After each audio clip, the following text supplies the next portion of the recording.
सह्याद्री प्रतिष्ठान हिंदुस्थान यांच्या वतीनं मराठ्यांचे शस्त्रागार या प्रदर्शनाचं उद्घाटन आज दिनांक 7 मार्च 2025 रोजी बालगंधर्व कलादालन पुणे येथे पुण्याचे पोलीस आयुक्त श्री अमितेश कुमार आणि प्रसिद्ध अभिनेते शंतनू मोघे, रमेश बापू कोंडे देशमुख यांच्या शुभ हस्ते या ठिकाणी संपन्न झालेला आहे। या प्रदर्शनामध्ये छत्रपती शिवाजी महाराजांच्या स्वराज्यामध्ये अभूतपूर्व योगदान देणाऱ्या अनेक मराठा सरदारांची शस्त्र जे त्यांच्या देव्हाऱ्यामध्ये असतात, ज्याचं पूजन ते केलं जातं, त्यांची शस्त्र आज या प्रदर्शनामध्ये आपण मांडलेली आहोत। शिवाय पानिपताच्या रणसंग्रामामध्ये ज्या मराठ्यांनी अभूतपूर्व शौर्य गाजवलं त्यांची सुद्धा शस्त्र या प्रदर्शनामध्ये आपण ठेवलेली आहे। फक्त शस्त्र नसून अनेक ऐतिहासिक कागदपत्र, दस्तावेज, ऐवज या प्रदर्शनामध्ये आपल्याला पाहायला मिळेल। छत्रपती शिवाजी महाराजांच्या उजव्या हाताचा चंद्रात उमटवलेला ठसा यामध्ये राजेमाने परिवाराच्या वतीनं छत्रपती शिवाजी महाराज संग्रहालय सातारा यांच्या वतीनं या प्रदर्शनामध्ये आपण मांडलेलं आहे। त्या छत्रपती शिवाजी महाराजांच्या हाताचा ठसाचं दर्शन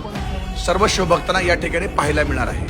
म्हणून मी महाराष्ट्रातील सर्व शिवभक्तांना आव्हान करतो की हजारो नव्हे लाखोच्या संख्येनं आपण हे प्रदर्शन पाहायला या।